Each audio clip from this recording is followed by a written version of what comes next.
In the ancient world, the fear of the undead was as real as the night itself. Long before the word vampire ever existed, civilizations across Europe believed that the dead could rise again, driven not by life, but by hunger.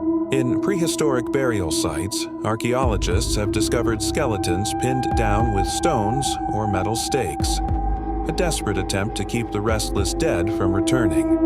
The earliest roots of the vampire myth can be traced to Eastern Europe, where harsh winters, mysterious diseases, and unexplained deaths created fertile ground for superstition. In rural villages, life was fragile and death came often. When families fell ill one after another, locals whispered of a creature feeding on their life force.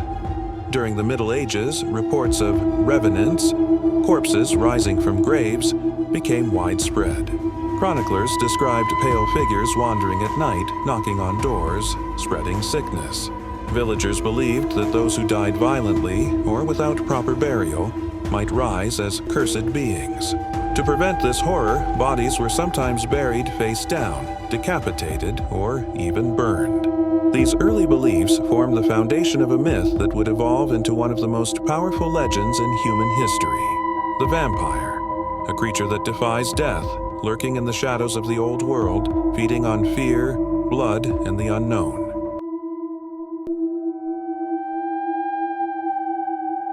By the 17th and 18th centuries, vampire hysteria spread across Eastern Europe like wildfire. In the regions of Serbia, Romania, and Hungary, official reports described bodies that seemed strangely preserved after death, skin intact, cheeks full of color, blood appearing fresh. Without the science to explain decomposition, many believed these corpses were alive, waking at night to hunt. Entire villages gathered for midnight exhumations. Priests stood alongside soldiers as graves were opened. Some bodies were found with blood around the mouth. Terrified, the community hammered stakes through the chest, believing it would pin the monster to the earth. Others burned the bodies, letting smoke drift through the forest like a warning to unseen horrors. In Romania's Transylvania, the most enduring legends took shape. Stories told of strigoi, shadowy spirits or undead beings that left their graves to torment the living. These creatures possessed traits we now associate with vampires: drinking blood, shape-shifting, and moving silently through the night. Fear became tradition. Tradition became folklore. And folklore soon became legend. Eastern Europe had given birth to a monster that would soon spread far beyond its borders, carried by travelers, traders, and the imagination of a world fascinated by darkness.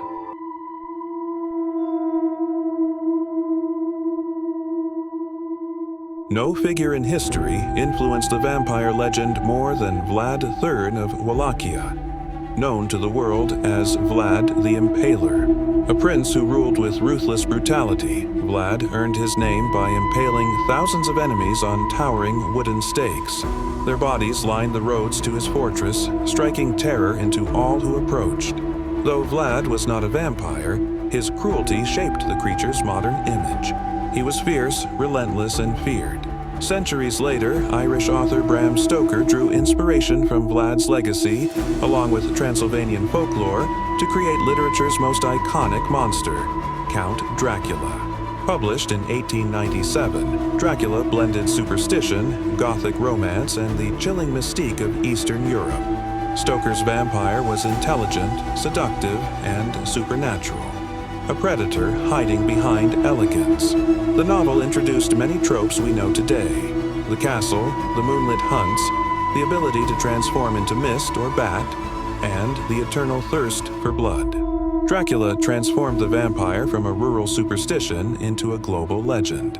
And as the 20th century unfolded, cinema would carry this myth even further, turning the vampire into one of the most feared and fascinating figures in modern horror.